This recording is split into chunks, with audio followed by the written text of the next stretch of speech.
মাঠ সম্পর্কে আল্লাহ রাব্বুল আলামিন সূরাতুল বাকারার মধ্যে বলেছেন 48 নম্বর আয়াতে, ওয়াত্তাকু ইয়াওমান লা তাজজি নাফসুন আন নাফসিন শাইআ। হে সৃষ্টির সারা জীব আদম সন্তান, তোমরা শোনো, তোমরা ওই দিনকে ভয় করো যেই দিন কোনো আত্মা, কোন নফস, কোন মানুষ কেউ কারো কোনো উপকার করতে পারবে না। ওয়ালা ইউকবালু মিনহা শাফাআত, যেদিন কোন মানুষ অন্য কোন মানুষের জন্য সুপারিশ করতে পারবে না। ওয়ালা ইউখাযু মিনহা আদলুন,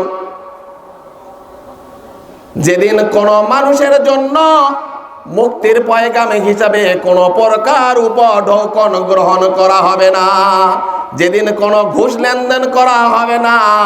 ওয়ালা হুম ইউনসারুন, যেদিন জালিমদের জন্য, কাফেরদের জন্য, সীমালঙ্ঘনকারীদের জন্য কোন প্রকার সাহায্যকারী থাকবে না।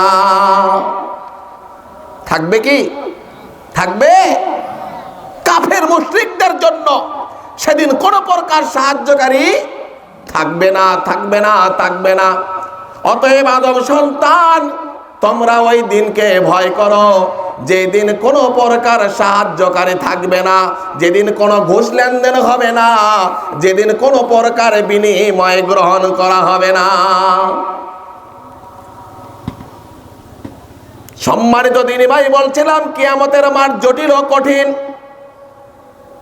সূর্যটা যেদিন মাথার উপরে চলে আসবে, সাগরগুলো যেদিন উদ্বেলিত হয়ে যাবে, বেপরোয়া হয়ে যাবে, পাহাড়গুলো যেদিন তুলার মতো দুলতে থাকবে, সূর্যটা তার সমস্ত শক্তি দিয়ে তাপ দিবে, সূর্যের তাপের মানুষের মাথার মগজগুলো টকবক টকবক করবে,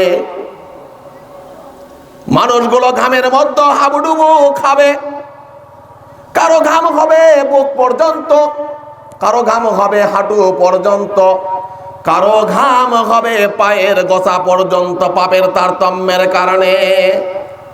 যেদিন কোনো ছায়া থাকবে না আল্লাহ রাব্বুল আলামিনের ছায়া ছাড়া, সেদিন আল্লাহ রাব্বুল আলামিন মাত্র 7 শ্রেণীর মানুষকে তার নিজের ছায়া দান করবে। সুবহানাল্লাহ। সহিহুল বুখারীর 660 নম্বর হাদিসের মধ্যে বিশ্বনবী বলেন, সাবআতু ইউযিল্লুহুমুল্লাহু ফি যিল্লি। আল্লাহ রাব্বুল আলামিন কিয়ামতের মাঠে দয়া করে, মেহেরবানি করে মাত্র 7 শ্রেণীর মানুষকে তার ছায়া দান করবে। সুবহানাল্লাহ। ইয়াউমা লা যিল্লা ইল্লা যিল্লুহু, যেদিন আল্লাহর ছায়া ছাড়া আর কোনো ছায়া থাকবে?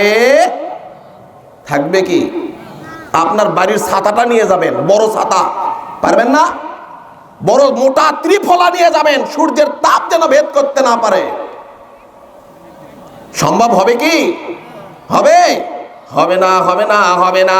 সেদিন কোন প্রকার ছায়া থাকবে না আল্লাহর ছায়া ছাড়া।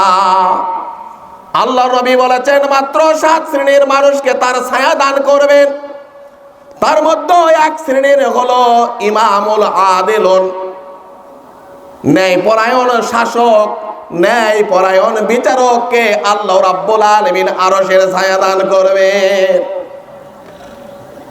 আল্লাহর জমিনে যারা, যেই সকল বিচারক, যেই সকল অভিভাবক, যেই সকল দায়িত্বশীল কোরআনের আইন দিয়া, আল্লাহর বিধান দিয়া জমিনের বুকে ন্যায় প্রতিষ্ঠা করবে, আল্লাহর জমিনে যারা আল্লাহর আইন বাস্তবায়ন করবে, আল্লাহর জমিনে যারা আল্লাহর আইন দিয়া বিচার ফয়সালাগুলো করবে, সেটা হতে পারে প্রধানমন্ত্রী, হতে পারে জজ ব্যারিস্টার, হতে পারে মন্ত্রী মিনিস্টার, হতে পারে ইউনিয়ন চেয়ারম্যান, হতে পারে বাড়ির অভিভাবক, যেই যেই পদে থাক না কেন, যেই ব্যক্তি কোরআনের বিধান দিয়া, আল্লাহর বিধান দিয়া জমিনের বুকে ন্যায় ইনসাফ প্রতিষ্ঠা করবে, কাল কিয়ামতের দিন আল্লাহ রাব্বুল আলামিন ওদেরকে আরশের ছায়া দান করবে। সুবহানাল্লাহ। আরশের ছায়া পেতে চান? পেতে চান? তাহলে ন্যায় ইনসাফ বিচারক হতে হবে। কিন্তু বর্তমানে দেখা যায় চেয়ারম্যান মেম্বাররা, দায়িত্বশীলরা, প্রধানমন্ত্রীরা, মন্ত্রী মিনিস্টাররা, জজ ব্যারিস্টার আল্লাহর জমিনে আল্লাহর বিধান দিয়া বিচার ফয়সালা করে না। করে কি করে? কথা বলতে হবে। আপনি কি মোরা মানুষের সামনে বক্তব্য দিচ্ছি নাকি? মানে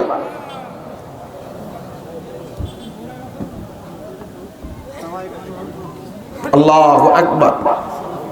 সম্মানিত দিনী ভাই, বলছিলাম চেয়ারম্যান মেম্বাররা, মন্ত্রী মিনিস্টার, দেশের প্রধানমন্ত্রী, দায়িত্বশীলরা আর কোরআনের আইন দিয়া, আল্লাহর আইন দিয়া বিচার ফয়সালা করে না।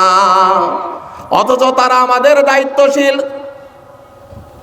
দায়িত্বশীল ছিল। মুসলিম জাহানের দায়িত্বশীল ছিল ওমর বিন খাত্তাব। মুসলিম জাহানের শাসক ছিল, দায়িত্বশীল ছিল আবু বকর সিদ্দিক রাদিয়াল্লাহু তাআলা আনহু। যারা রাতের অন্ধকারে রাজ্যের মধ্যে ছদ্মবেশে ঘুরে বেড়াতো, বলেন কি ঠিক কিনা? যারা রাতের অন্ধকারে ছদ্মবেশে ঘুরে বেড়াতে জনগণের খোঁজ খবর নিত, আমার রাজ্যের মধ্যে কেউ কোনো অনাহারে আছে কিনা। কিন্তু আজকাল যুগের চেয়ারম্যান মেম্বাররা কি রাত্রি জাগে আপনার আমার খোঁজ খবর নেওয়ার জন্য? জাগে কে? জাগে না। আপনার আমার খাওয়া হলো কি হলো না, আপনি আমি ঘুমালাম কি ঘুমালাম না, এই টেনশন তাদের নাই। ওই টেনশন কখন হয় জানেন? ভোটের আগে।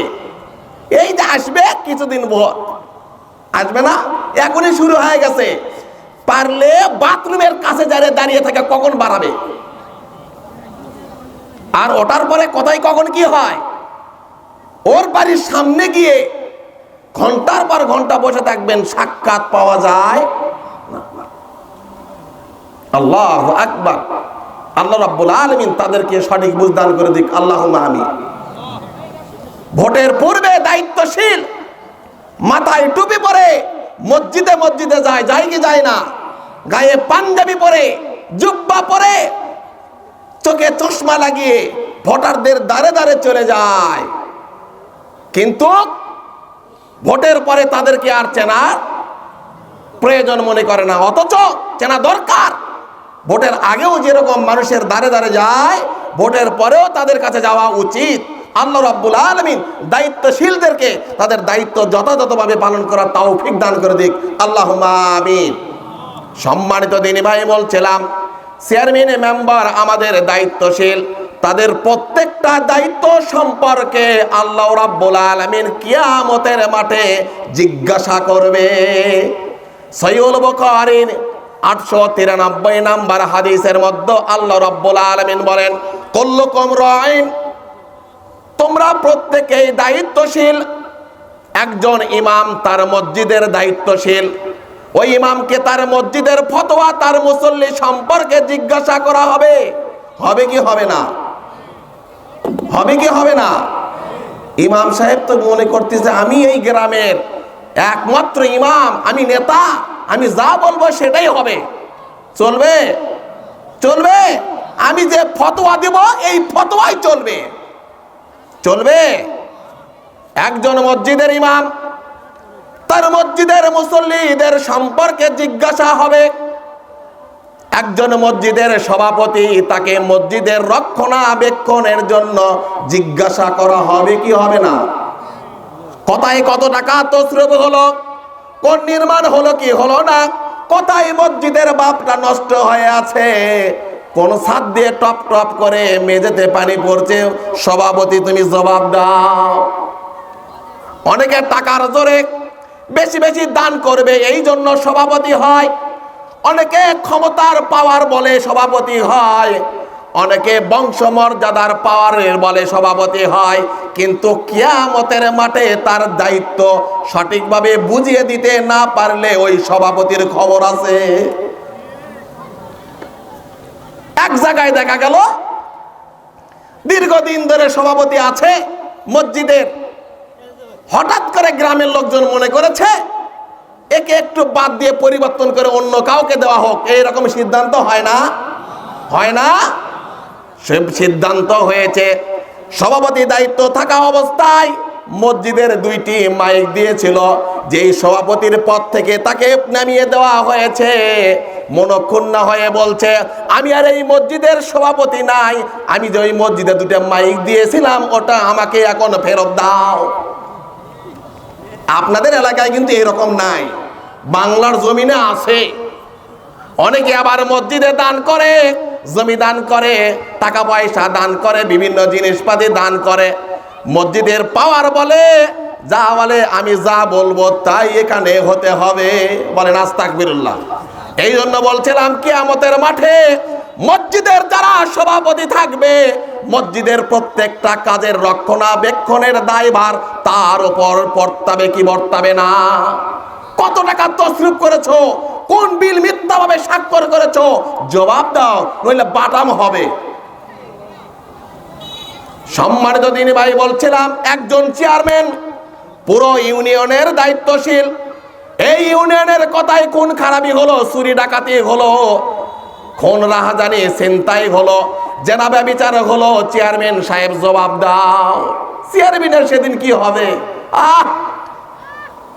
যদি চেয়ারম্যান সাহেব বুঝতো আমি চেয়ারম্যান থাকা অবস্থায় আমার ইউনিয়নের মধ্যে একজন ব্যক্তি না খেয়ে মারা গেছে, আর ওই জন্য আমার কিয়ামতের মাঠে খবর হবে, তাহলে বলতো না বাপজান, দাদাজান, আপাজান, একটা ভোট আমাকে দিয়ে নিয়ে চেয়ারম্যান হিসেবে নির্বাচন করো, এই কথা বলতো না।